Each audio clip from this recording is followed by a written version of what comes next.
एक समय की बात है। एक गांव में कन्हैया, जिसकी पत्नी का नाम सई था, दोनों उस गांव में रहते थे। सई बहुत मेहनती और परिश्रमी थी, पर उसका पति उसका एकदम उल्टा था। वह कोई भी काम नहीं करता था, बस इधर उधर घूमता रहता था। कभी कोई काम मिलता भी तो वह कुछ ही दिनों में उसे छोड़ देता, जिसकी वजह से सई बहुत परेशान थी। वह चाहती थी कि कन्हैया अपने लिए कोई काम ढूंढे। ये क्या है जी, कुछ दिन पहले ही तो आपने ये नया काम ढूंढा था, इतनी जल्दी छोड़ भी दिया क्यों आपने? ऐसा क्यों किया? क्यों ना करूं? जहां मैं काम करने जाता था वहां मेरी बिल्कुल भी इज्जत नहीं होती थी। तुम ही बताओ, मैं वहां क्यों रुकता? लेकिन अगर आपको दूसरे के यहाँ काम करना है तो उनका आदेश तो मानना ही पड़ेगा। आपके पिताजी इतनी जमीन और धन भी नहीं छोड़ गए जिससे हमारा बिना काम करे ही घर चले। आपने पढ़ाई भी तो इतनी नहीं की है कि आपको ढंग का काम मिल सके, और फिर भी आपको इज्जत चाहिए। वो कुछ भी हो, मैं ऐसे आदमी के यहाँ बिल्कुल भी काम नहीं करूंगा जो मेरी इज्जत ना करे, चाहे वो मुझे 2 पैसे कम दे। पर मैं बेइज्जती बिल्कुल बर्दाश्त नहीं करूंगा। तुम देखना, मैं एक दिन पैसे अपना दिमाग चलाकर कमाऊंगा। मैं दूसरों की गुलामी नहीं करूंगा। एक दिन मेरा खुद का व्यापार होगा और हर कोई मेरी इज्जत करेगा। बस तुम देखती जाओ। क्या आप व्यापार करेंगे? आपको पता भी है कि व्यापार करने में कितने पैसे लगते हैं आपके पास? ना तो कुछ खरीदने के लिए पैसे हैं और ना ही कोई सामान जो बेच सकते हैं। फिर आप व्यापार कैसे करेंगे? तुम मेरी चिंता मत करो। मेरे पास भले ही अभी पैसे नहीं है, लेकिन पैसे कैसे कमाने हैं ये तरीका मुझे अच्छे से पता है। बस तुम देखती जाओ, आगे आगे मैं करता हूँ क्या। बस करिए, बहुत हो गया। आपके पिताजी भी आपकी तरह ही बहुत बड़े बड़े फेंकते थे, पर करते कुछ भी नहीं थे। तभी तो आपको विरासत में सिर्फ ये छोटी सी कुटिया मिली है।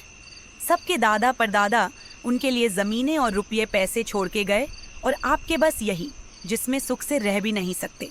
एक बरसात की चपेट क्या आई, छत से पानी टपकने लगता है। हाँ हाँ, बस बड़ी कर ली तुमने। मेरे खानदान की बेइज्जती अब और नहीं।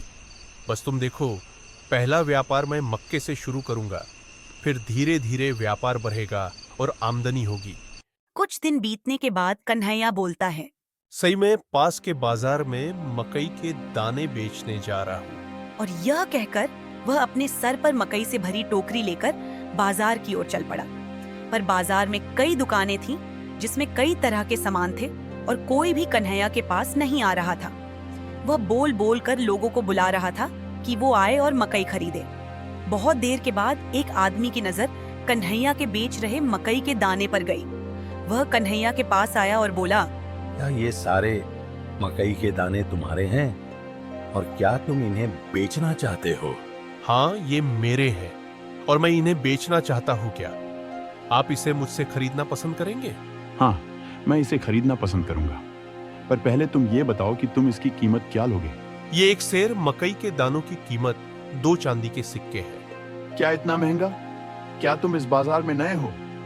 परसों ही मैं यहाँ से 2 सेर मक्के खरीद गया था, जिसके मुझे 2 चांदी के सिक्के चुकाने पड़े थे, और तुम सिर्फ 1 सेर के 2 सिक्के मांग रहे हो। मेरे मक्कों के दाने बहुत ही अच्छी गुणवत्ता के हैं। मैं इन्हें कभी भी 2 चांदी के सिक्कों से कम में नहीं दूंगा। अगर आपको ये नहीं खरीदना या आप मुझे 2 चांदी के सिक्के नहीं दे सकते तो मुझे माफ कीजिए, आप किसी और से खरीद लीजिए। वो दोनों बात कर ही रहे थे। इतने में 2 आदमियों के साथ एक आदमी उनके पास आता है और कहता है, ये मक्के के दाने किस भाव बेच रहे हो? ये 2 चांदी के सिक्कों के बदले सिर्फ 1 सेर मक्के दे रहा है। क्या यह तो बहुत महंगा है? मैं तुम्हें इसके बदले 2 तांबे के सिक्के दे सकता हूँ। क्या ये तुम्हें मंजूर है? वैसे भी इन मक्कों के लिए ये काफी है।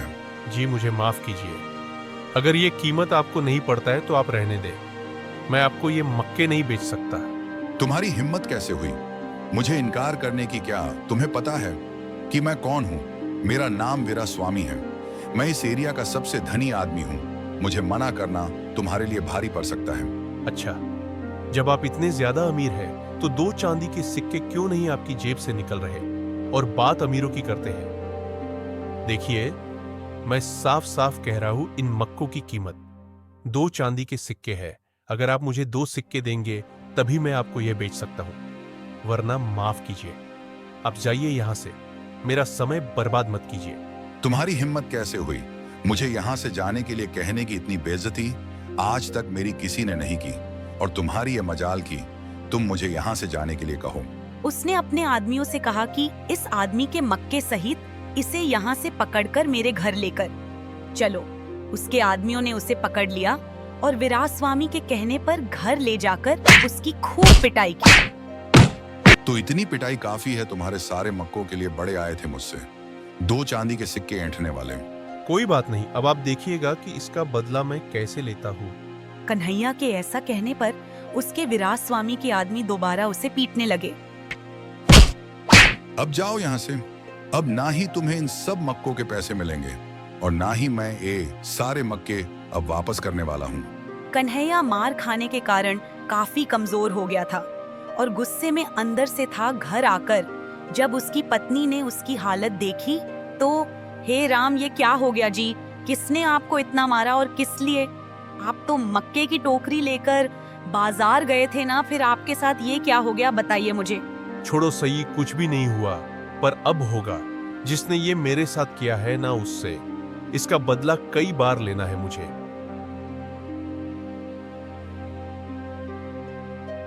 उस दिन के बाद कन्हैया हर दिन विराट स्वामी से बदला लेने की योजनाएं बनाने लगा। 1 सप्ताह बाद उसे पता चला कि विराट स्वामी अपना एक नया घर बनवा रहा है। उसने सोचा, घर बनाने के लिए मजदूर तो चाहिए। वह वेश बदलकर विराट स्वामी के पास काम मांगने गया। विराट स्वामी ने उसे बिल्कुल भी नहीं पहचाना। हे, कौन हो तुम? क्या तुम्हें लकड़ी का मकान बनाने की जानकारी है? क्या तुम्हें सही लकड़ियों की पहचान है जो घर बनाने में उन्नत हो? जी, मैं एक अच्छा बढ़ई तथा कारीगर हूँ। मुझे अच्छी किस्म की लकड़ियों की परख है और इसी आधार पर मैं आपको ये बता सकता हूँ कि ये लकड़ियाँ अच्छी गुणवत्ता वाली नहीं हैं। आप मेरे साथ जंगल चलिए, मैं आपको बताऊंगा कि मकान बनाने के लिए कौन सी लकड़ियाँ सबसे अच्छी होती है। वह उसके साथ जंगल जाने के लिए मान जाता है और अपने आदमियों के साथ और कन्हैया को लेकर जंगल आता है।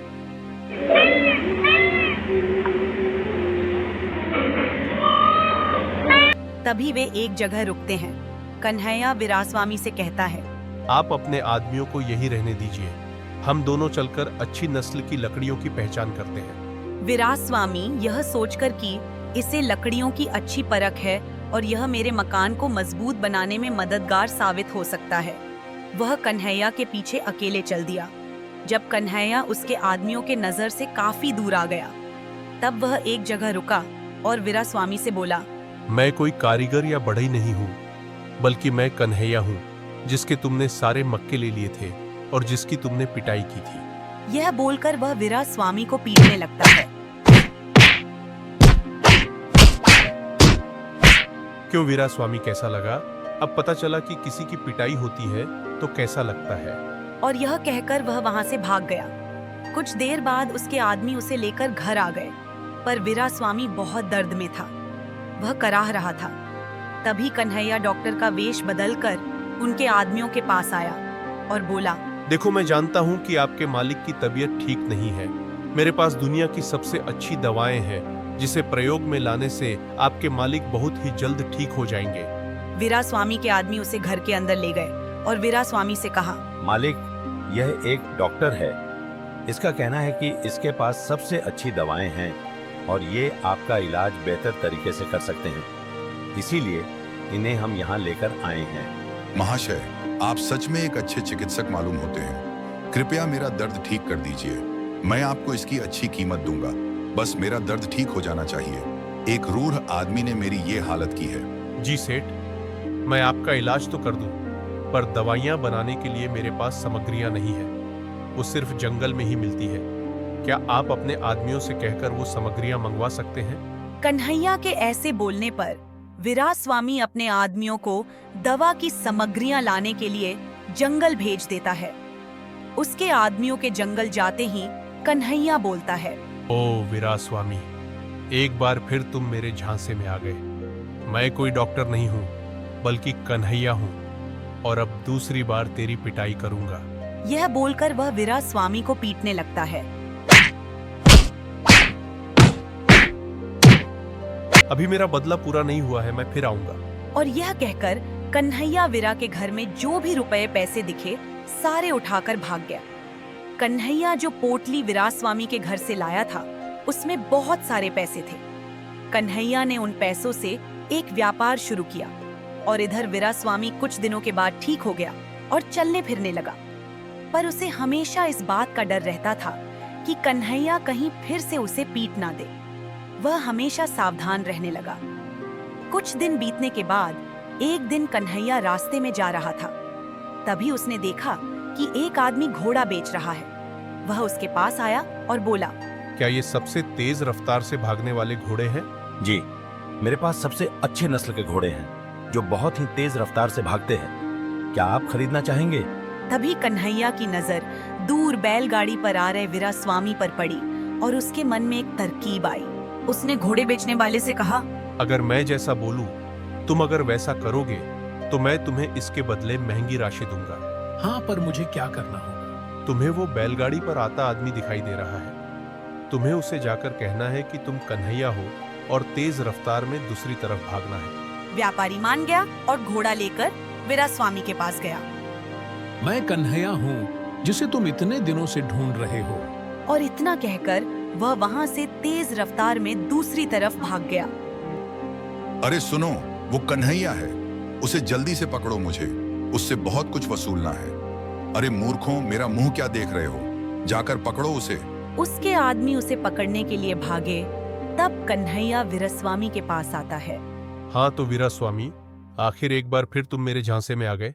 उसने वीरास्वामी को 10 से भी ज्यादा थप्पड़ लगाए और कहा, आज के बाद किसी आम आदमी को परेशान करने या उसे पीटने की तुम्हारी हिम्मत नहीं होगी।